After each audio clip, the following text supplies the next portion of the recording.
খান রনি আরো অনেক সম্মানিত বিশেষ অতিথি রয়েছেন এসেছিলেন আমার শ্রদ্ধাভাজন পিতৃতুল্য ওস্তাদজি অ্যাডভোকেট গাজী এনামুল হক যিনি অ্যাডভোকেট সুপ্রিম কোর্ট ঢাকা এবং আমাদের যশোরে প্র্যাকটিস করেন। আল্লাহ রাব্বুল আলামিন আমাদের মুহতারামকে হায়াতে তাইয়্যিবা নসিব করে দিন, বলেন আমিন। আলোচনা করবেন আমাদের প্রিয় ভাই আব্দুল হাই মোহাম্মদ সাইফুল্লাহ হাফিজাহুল্লাহ। এছাড়া আরো অনেকে আলোচনা করেছেন। আমার সামনে উপবিষ্ট দিনদার ইমানদার মুসলমান ভাই বাবাজিরা, পর্দার অন্তরালে মা এবং বোনেরা, সবাইকে আনুষ্ঠানিকভাবে সালাম জানাচ্ছি, আসসালামু আলাইকুম রাহমাতুল্লাহ। আল্লাহর শুকরিয়া আদায় করছি যে মহান রব দয়া করে মায়া করে আমাদেরকে মানুষ হিসাবে সৃষ্টি করেছেন। আজকের এই মাহফিলে সকল ব্যস্ততা থেকে আসার বসার তৌফিক দান করেছেন, সেই মহান মনিবের শুকরিয়া আদায় করে পড়ছি আলহামদুলিল্লাহ। আলহামদুলিল্লাহ যেভাবে পড়লেন মনে হলো আপনারা আল্লাহর পরে সন্তুষ্ট না। আল্লাহর পরে কি সন্তুষ্ট? আপনারা সন্তুষ্ট কেন হবেন না? পা থেকে মাথা পর্যন্ত কত নিয়ামত আল্লাহ দিয়েছেন। আল্লাহ যদি এই দাড়িটা না দিতেন তাইলে আমি ওয়াজ নামক ব্যবসাটা করতে পারতাম না। কথা কয় না? এই দাড়িটা না থাকলে বলতো যার দাড়ি নেই ওর ওয়াজ করা বা কি, তাই না বলে? এই দাড়িটা আল্লাহ আমার কি বাচ্চা খেলাতে দেশ না একটু বড় হওয়ার পরে দেশে? আল্লাহ নিয়ামত অনেকের নেই, এরম আছে না? আল্লাহ দাড়িটা দিয়েছেন, চোখ দিয়েছেন দেখার জন্য। আজকে ওনার যদি চোখ না থাকতো, এখানে অতিথি করা হয়েছে, জীবনে দেখেছেন কোনো কানার অতিথি করিস? কোনো কানার সভাপতি বানাইছে?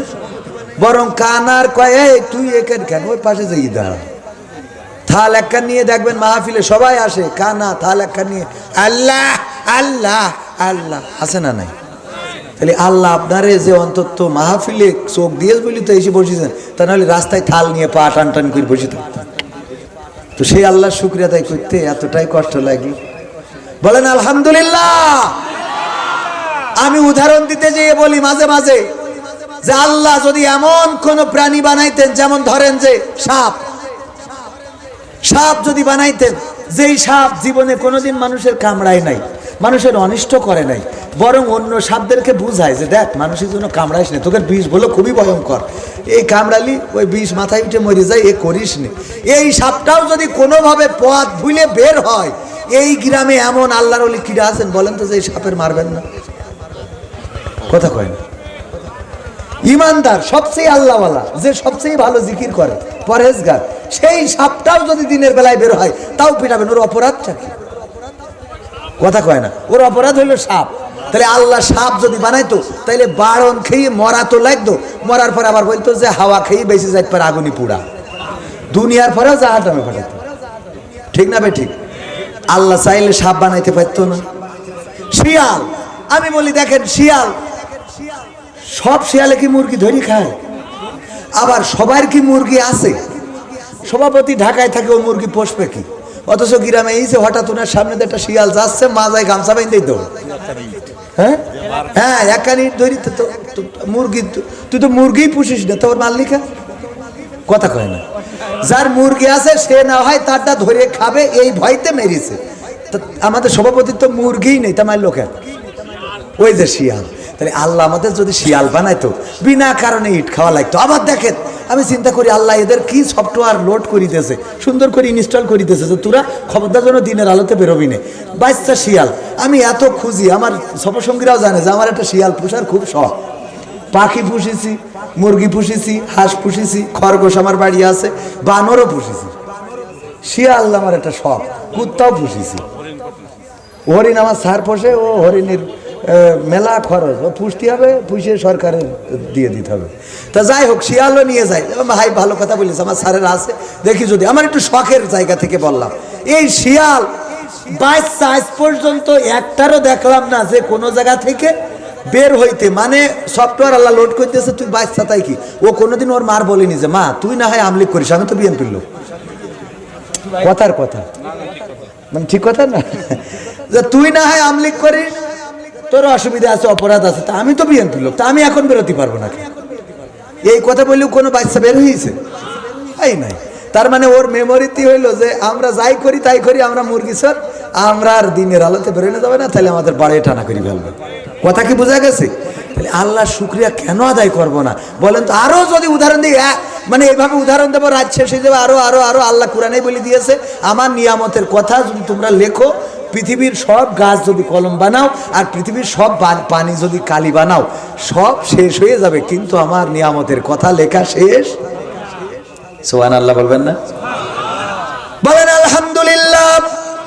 ওগো আমার ভাইরা, যে আল্লাহ আমাদের এত নিয়ামত দিলেন, হাত দিলেন, পা দিলেন, চোখ দিলেন, কান দিলেন, কথা বলার শক্তি দিলেন, দেখার শক্তি দিলেন, মনের ভাষা প্রকাশ করার তৌফিক দিলেন। কোনো একটা কুকুর ক্ষুধার জ্বালায় যদি বাড়ির সামনে এসে দাঁড়ায়, অমনি তারা একটা কোপ দিলেন অথবা একটা বাড়ি দিলেন, কিছু ছেলে মারলেন, একটা ক্ষত হয়ে গেল, সেই ক্ষতটায় ঘা হয়ে গেল, ওই ঘায়ের উপরে পোকা হয়ে গেল, কত কষ্ট। কুত্তা শুয়ে থাকে, মরেও না, চিকিৎসা করার মতো কোনো মানুষও নাই, তার দেখার মতো কাউকে পাওয়া যায় না, এমনকি কোনো কুকুরও তার পাশে দাঁড়ানোর সুযোগ নাই, বোঝে না তার কি করবে, করারও কিছু নাই। ওগো আমার ভাইরা, আল্লাহ যদি চাইতেন আমাদের এমন কোন প্রাণী করে পাঠাতে পারতেন যে আমাদের মানুষের দরজায় দরজায় ঘুরে বেড়াতে হতো, আর মানুষের দরজায় দরজায় দাঁড়ায় হয়তো তা কারো লাথি, কারো ঝাঁটা, কারো ইট, কারো পাটকেল, কারো আক্রমণের শিকার হয়ে যেতাম। আল্লাহ রাব্বুল আলামিন এই প্রাণীগুলোকে বানানোর পরে দেখেন, এই প্রাণী কেউ আল্লাহর অবাধ্য হয় নাই। বাঘ কোনোদিন সুন্দরবন থেকে বাঘেরা মিছিল নিয়ে আসে নাই যে এই লোকালয়ে আর তোরা বাস করতে পারবি না, আমরা করব, এই কথা কোনোদিন বাঘেরা এসে বলেছে নাকি? না, বলে নাই। সাপেরা কোনোদিন মিটিং করে দল বেঁধে বলে নাই এই গ্রামটা আমাদের, তোরা এই জায়গা ছেড়ে দে, কোনোদিন বলে নাই। সাপেদের জন্য যেই জায়গাটা আল্লাহ নির্দিষ্ট করে দিয়েছেন সেই জায়গায় থাকে, বাঘেদের জন্য যেই জায়গাটা নির্দিষ্ট করা সেখানেই থাকে, শিয়ালের জন্য যেই জায়গাটা নির্দিষ্ট করা সেখানেই থাকে। কোন শিয়াল দিনের আলোতে মিছিল নিয়ে আসলো না যে কেন মুরগির ঘরে দরজা দিবা, আমরা খাইতে পারি না, এখন থেকে মুরগির ঘরের দরজা দিলে 18 তারিখের মতো কট্টর হরতাল অবরোধের ডাক দেব। এই কাজ কোনোদিন শিয়াল করে নাই, কারণ তারা জানে আল্লাহ আমাদের বানিয়েছেন এইভাবে, আল্লাহ আমাদের চালাবেন এইভাবে। ওগো আমার ভাইয়েরা, অথচ তারা এইভাবে থেকেও আল্লাহর শুকরিয়া আদায় করে, এমনকি মনিবের গোলামি করে। কুকুরকে আল্লাহ মানুষের অনুগত করে দিয়েছেন, এত বিশ্বস্ত করে দিয়েছেন। একটা কুকুর যদি আমার আশফাকুজ্জামান খান রনি ভাই পুষে থাকেন, ওই কুকুরকে কোনোদিন বিরিয়ানি রান্না করে খাওয়ায় না, ওই কুকুরের জন্য বিদেশ থেকে কোনো খাবার এনে খাওয়ায় না, বরং ওই কুকুর খায় বাড়িতে পড়ে থাকা যে কাঁটাগুলো, যে হাড়গুলো, উচ্ছিষ্টগুলো, সন্তানের জ্ঞান করা, নষ্ট করা খাবারগুলো, এই খাবারগুলো খেয়ে কুকুরটা সারা রাত আমার রনি ভাইয়ের বাসার সামনে রাত জেগে পাহারা দেয়। আমি যখন দরজায় গেলাম, যাওয়ার পরে দরজায় নড়া দিতেই অমনি কুত্তা উনার আগে উঠে গেছে,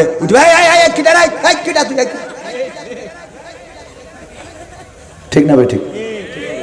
উনি এখনো চেতন পায় নাই, কুত্তা চেতন পেয়ে গিয়েছে। এই কে তুই, কেন এসেছিস, কিসের জন্য এসেছিস, তোর এখানে আসার সাহস দিয়েছ কিনা, এই রাত্রে তোর কাজ কি, তুই আগে বিএনপির লোক না আওয়ামী লীগের সেইটা ক। মানে ওর ভাষায় এটাই বলে, কোন দলের লোক আগে সেটা।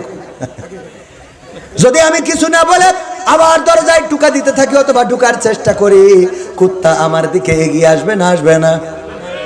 মালিক যখন ডাক শুনলো, আশফাকুজ্জামান খান রনি উঠে চলে আসলো, না জানি বাড়ি থেকে এসেছে।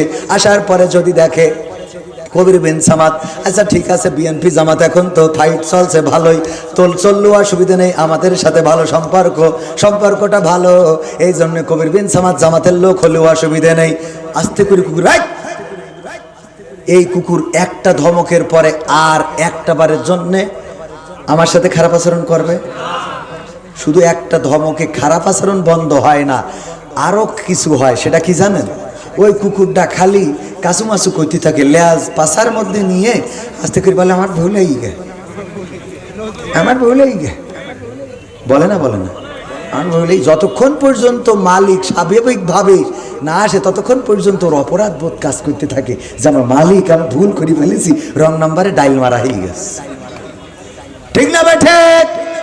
ওগো আমার ভাইয়েরা, এই কুকুরটা উচ্ছিষ্ট খেয়ে কতটা অনুগত। আবার যদি রনি ভাই উঠার পরে দেখে না আমার পরিচিত কেউ না, এমন কেউ এসেছে আমার বাড়ি চুরি করার জন্যে, অমনি লাঠি যদি একটা হাতে নেয়, কুকুর আগে যায় না রনি ভাই আগে যায়? কুকুরটা আগে চলে যায়। ওই মানুষটা যদি জঙ্গলের মধ্যে ঢুকে যায়, রনি ভাই না ঢুকলেও কুকুরটা জঙ্গলের মধ্যে পর্যন্ত চলে যায়। একটু হাড় খাওয়ার পরে, একটু কাটা, একটু উচ্ছিষ্ট খাওয়ার পরে যদি একটা কুকুর তার মালিকের এত অনুগত হয়, আমরা যে রবের থেকে জীবনটা পাইলাম। আল্লাহ বললেন কাইফা তাকফুরুনা বিল্লাহি ওয়া কুনতুম আমওয়াতান ফাহইয়াকুম সুম্মা ইউমিতুকুম সুম্মা ইউহয়িকুম সুম্মা ইলাইহি তুরজাউন।